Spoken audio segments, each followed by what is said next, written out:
All right, looking live in Vegas, baby. The Democratic candidates will pitch their plans just a few days ahead of the Nevada caucuses, which wrap up on Saturday.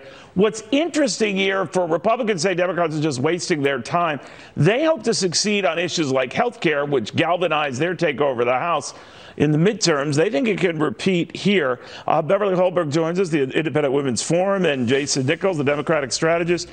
Beverly, the one thing you hear is that health care worked for us. It wasn't a wedge issue. It became the issue. And so this way we don't have to spend a lot of time talking about the jobs gains and everything else going on in the Trump economy. They're noteworthy. They're hard to argue against. So we're going to focus on this stuff and maybe do better. What do you think? Yeah, well, I think healthcare is becoming that economic issue because what voters really care about is for their costs to go down in healthcare. I thought it was very fascinating this week when Bernie Sanders went around touting his Medicare for All plan that even the Culinary Union said they weren't going to endorse him and even said, we like our healthcare and we don't want you to take it away. So I do expect on the debate stage tonight, in addition to the billionaire Bloomberg bashing that is going to be in abundance, for them to talk about some of the so-called moderates to talk about their alternative to Medicare for All. This is what Amy Klobuchar is talking about. But regardless, Republicans are going to have to start talking about their plans for health care moving forward. You know, another thing that's interesting, Jason, from the Democratic perspective, you're the expert here, that you know, the idea that Michael Bloomberg has not to really pick apart the economy and the numbers, the jobs gains in the markets, but to talk about with that success and the money you can raise from these who've done very well to get to these other goals. How is that going to go? Well, I think Bloomberg is going to struggle tonight. He has a whole lot to answer for, as we know, with so many issues in terms of stop and frisk. And one of the things that he's got to argue on Super Tuesday, you know, coming up, is to convince African-American voters that he's on their side.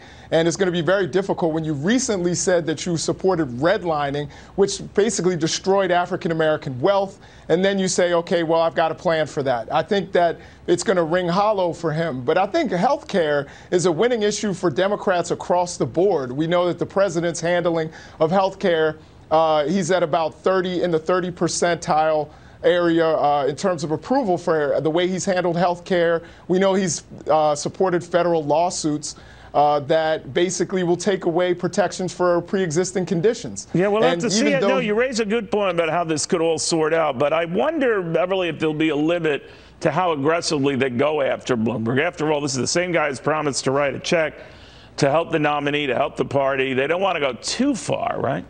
He's bought a lot of influence over the years, not just with local communities across his country, but some of those individuals he's going to be debating. What is fascinating is his team has already come out and said that this isn't his forte. He's not great at public speaking, so they're already downplaying the expectations just a little bit.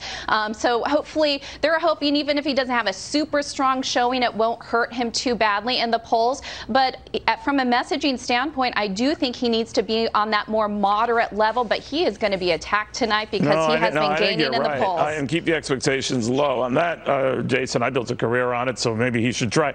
But I'm curious, how do you think it ends up tonight? I mean, they're fighting with each other, screaming at each other. They just endured the Iowa craziness and all. How are Democrats feeling? I think people are feeling optimistic. I think some people are a little worried that Bloomberg is going to buy this thing. But I think... Well, if he did, would they support him in the end? Would they live with that if he were the nominee and support him? I think that there will be an exodus of Bernie Sanders supporters, people who wanted to see Bernie Sanders, especially if he has the most delegates and the most votes at the end of the primary season. But most doesn't mean a majority, right? You have to get that 1,991. If he doesn't have that, it's not a birthright, right? It's not a birthright, but still, you know, in elections, the people who have the most votes should win. And it seems like most of the party, I think, would support Bernie Sanders over somebody like Mike Bloomberg, who's really just pumping money into it. It's still early in the going. That's a whole nother show, a whole